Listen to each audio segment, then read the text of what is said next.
JICA ODA loan of Japanese yen 300 billion on Mumbai-Ahmedabad high-speed railway project.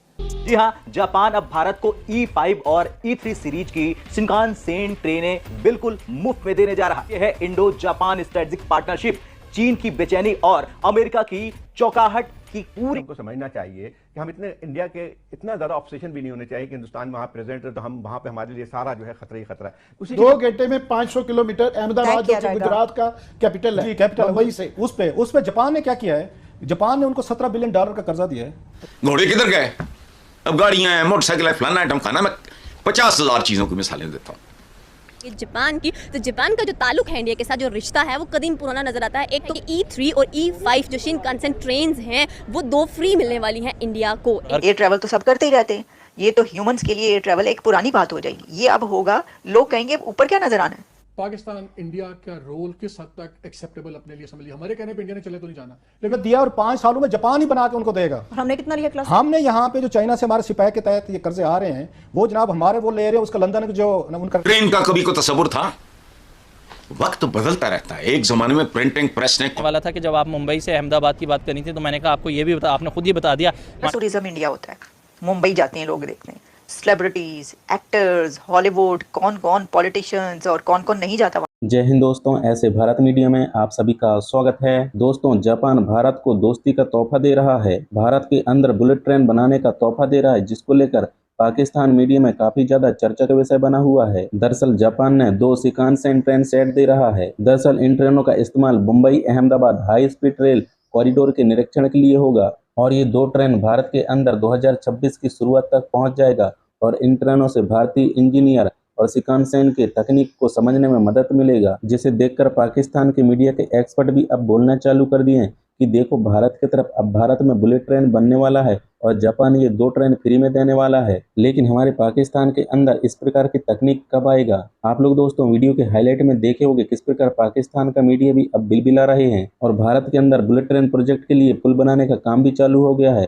और 292 kilometre तक भी पहुंच गया है। पाकिस्तान के मीडिया के एक्सपर्ट बोल रहे हैं कि भारत और जापान की दोस्ती ने एक बार फिर से इतिहास रच दिया है और जापान ने भारत को तोहफा में विश्व प्रसिद्ध शिकानसेन बुलेट ट्रेन भी दे दिया है और बोल रहे हैं कि यह हाई स्पीड ट्रेन न केवल भारत के रेल नेटवर्क को आधुनिक बनाएगा बल्कि दोनों देशों के बीच तकनीकी और सांस्कृतिक रिश्तों को भी मजबूत करेगा। लेकिन हमारे पाकिस्तान के मंत्री इस प्रकार के डेवलपमेंट कहां सोचेंगे और भारत के प्रधानमंत्री नरेंद्र मोदी का जलवा तो पूरे विश्व भर में होता रहता है। और आज भारत को देखो, भारत के अंदर रेल बदलाव बहुत ज्यादा तेजी से हो रहा है और जापान इससे पहले ताइवान को भी शिकानसेन ट्रेन देने का तोहफा दे चुका है। भारत को ट्रेन देना जापान की रणनीतिक साझेदारी और दोस्ती का प्रतीक भी है। तो दोस्तों, आप लोग ये पाक मीडिया रिएक्शन पूरा अंत तक जरूर देखिएगा।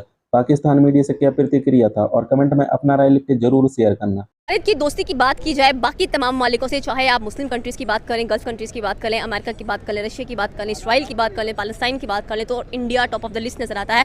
थाईलैंड की बात कर लें या आप म्यांमार की भी बात कर लें तो इनके लिए अलग से फंड्स भी तैयार किए जाते हैं। साथ में आज हम लोग बात करेंगे जापान की, तो जापान का जो ताल्लुक है इंडिया के साथ, जो रिश्ता है वो कदीम पुराना नजर आता है। एक तो कह लें कि सिमिलैरिटी ऑफ रिलीजन्स के बेस पर आ जाते हैं, दूसरा कह लें कि इंडो पाक एक बहुत बड़ा मुआहदा तय हो चुका है इंडिया और जापान के दरमियान में।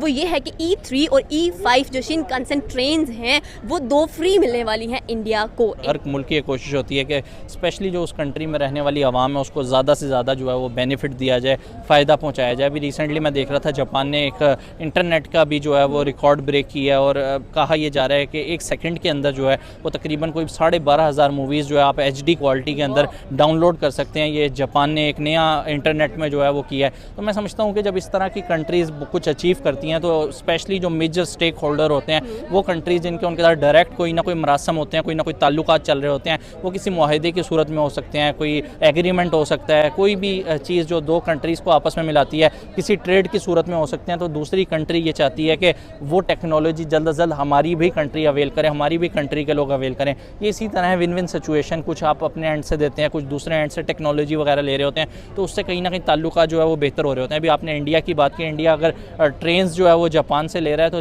ट्रेन के हवाले से जो मेरा एक्सपीरियंस रहा है बचपन से जो मैं सुनता आ रहा हूँ, वो ट्रेन जापान की वैसे ही दुनिया की नंबर 1 ट्रेन जो है वो मानी जाती हैं। स्पीड के हवाले से भी अगर बात की जाए या अगर आप हर लिहाज से क्वालिटी की बात करें, जापान जो है वो ट्रेन के मामले में वैसे ही हमेशा दुनिया में फेवरेट कंट्री रहा है। और मैं समझता हूँ कि जब इस तरह की कंट्री इस तरह की कोई चीज़ प्रोड्यूस करेगी तो अल्टीमेटली जितने भी ममालिक हैं उनके साथ जो ताल्लुकात हैं वो चाहेंगे कि वही टेक्नोलॉजी जो है उनके मुल्क में भी आए। एक बैड लक आप कह लें, एक मतलब एज अ पाकिस्तानी, क्योंकि अगर हमारे मुल्क में किसी को लाहौर से कराची का भी कभी ट्रेन में इत्तफाक हो या कभी गया हो तो उसको आइडिया है कि किस तरह की हर्डल्स का जो है उसको सामना करना पड़ता है। यही वजह है कि हमारे ताल्लुकात जो है वो इतने अच्छे नहीं हैं। अगर हमारे ताल्लुकात उस पैमाने के हों, फिर कहीं ना कहीं मुझे लगता है पर्सनल इंटरेस्ट, पर्सनल स्टेक जो है वो बहुत ज़्यादा हम लोगों को मुतासिर करता है। अगर आप एक चीज़ को बेहतर बनाते हैं तो उससे 4 चीज़ें जो है वो लोगों की ख़राब हो रही होती हैं, बिजनेसेस इफेक्ट हो रहे होते हैं। और कहीं ना कहीं हमारा मेजर जो है वो मेन स्टेक यही होता है कि जो भी पब्लिक जो है वो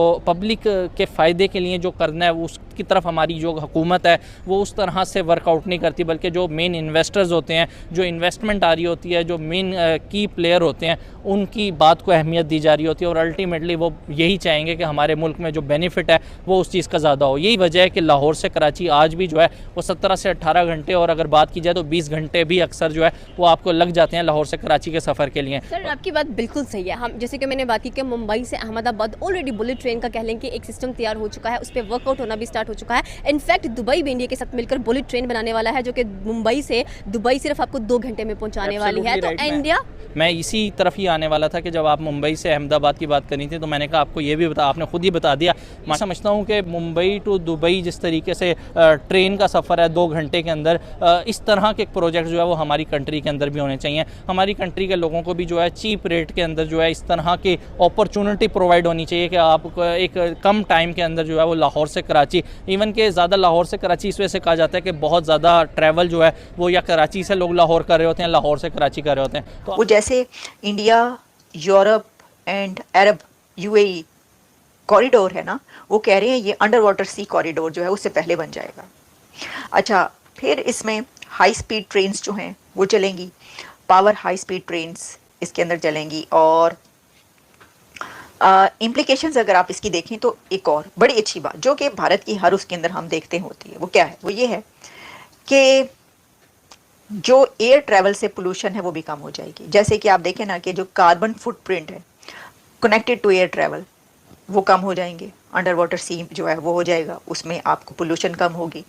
और effective and sustainable transportation systems जो हैं वो, बड़ा टूरिज्म इंडिया होता है। मुंबई जाते हैं लोग देखने, सेलिब्रिटीज़, एक्टर्स, हॉलीवुड, कौन कौन पॉलिटिशियंस और कौन कौन नहीं जाता वहाँ पर इंडिया, आपको पता है।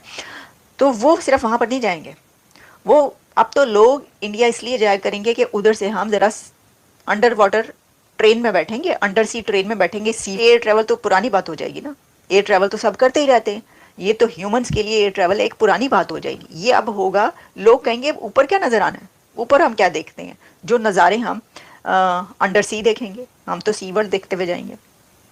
क्योंकि एक बहुत बड़ा रेवोल्यूशन आने जा रहा है, और सिर्फ इसके लिए नहीं बल्कि ये ग्लोबल रेवोल्यूशन होगा। अभी तक ऐसी कोई ट्रेन, कोई ऐसा जो है नहीं है, जहाँ तक मेरा ख्याल है, आप ढूंढने से भी आपको कोई ऐसा नहीं मिलेगा इतनी स्पीड में ऐसी ट्रेन 2 कंट्रीज़ के बीच। लेकिन अगर ये हो जाता है तो इसने सबको उड़ा के रख देना। फिर आप देखिएगा कि हर कंट्री की कोशिश ये होगी कि वो ऐसा कोई प्लान करे और ऐसा कुछ करे, लेकिन क्योंकि उसमें सबसे पहले इंडिया और को, तो फिर ये बढ़तरी हासिल होगी। और वो जो कह रहे हैं ना कि भारत जो है वो तीसरी बड़ी इकॉनमी, वो भारत तीसरी से दूसरी की तरफ फिर जाए।